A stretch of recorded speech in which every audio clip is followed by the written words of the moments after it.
on which options you get on your PLC trainer, it is going to come with a transformer. Now, our transformers are not as cool as the one in the movies, but they're still very important that we understand, and I think they're pretty cool. So first of all, let's make sure we understand the difference between a transformer and a power supply, because your trainer, if it has a transformer, it also does have a power supply, and it's concealed right underneath your drive.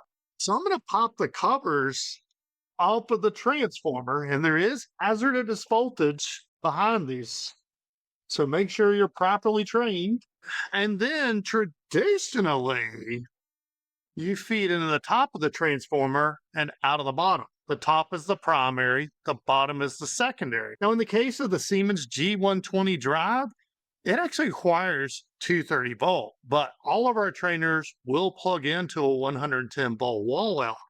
So our power from the wall is actually on the secondary, which is the bottom side. So now I'm going to take my meter and I'm going to put it on volts AC, and that'll be the V with the sine wave above it. And then I'm going to touch it to the black and the white on the bottom of the transformer, and we have 124 volts. Now I'll touch it to the black and the white on the top of the transformer, and we have 230 volts. So we're converting the 120 volt AC coming out of our wall outlet to 230 volt AC, which is powering our drive. Now on the bottom here, we have a power supply. And a power supply will usually be converting AC to a DC. And for the most part, in industrial controls, that's going to be 24 volt DC. So if we look at the back of the trainer, we have our gray terminal blocks. The left one is our plus DC, the right one is our minus DC.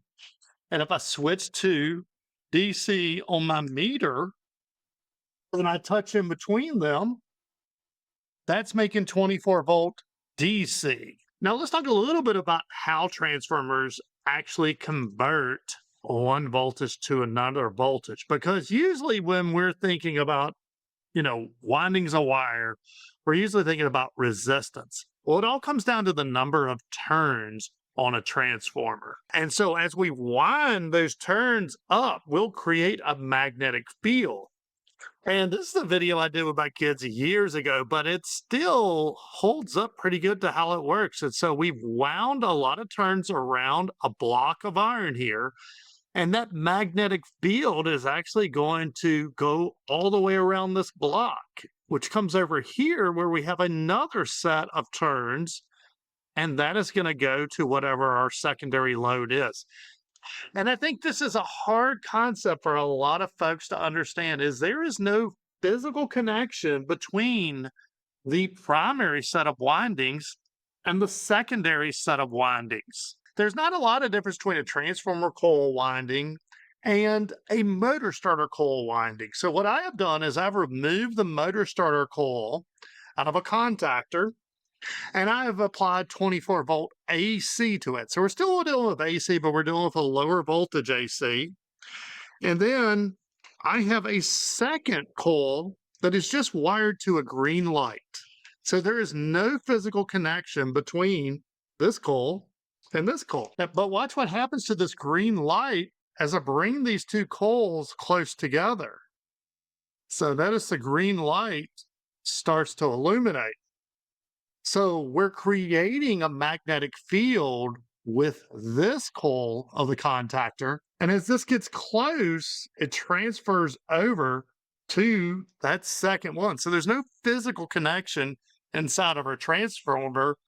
It's all about the magnetic fields. Now let's talk about the turns ratio, because that's the part that can get a little bit confusing. Is really, if you have 10 turns on one side and you have 10 turns on the other side, then that magnetic field, in theory, will transfer directly over.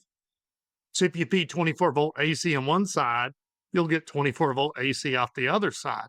Now, this is kind of like a gearbox, except the opposite. So if I put 20 turns on one side and 10 turns on the other side, and I feed 24 volt in, I'll only get 12 volt out. Now let's look at what a transformer actually is showing here. So the top part that says HV here, that is our primary or our high voltage.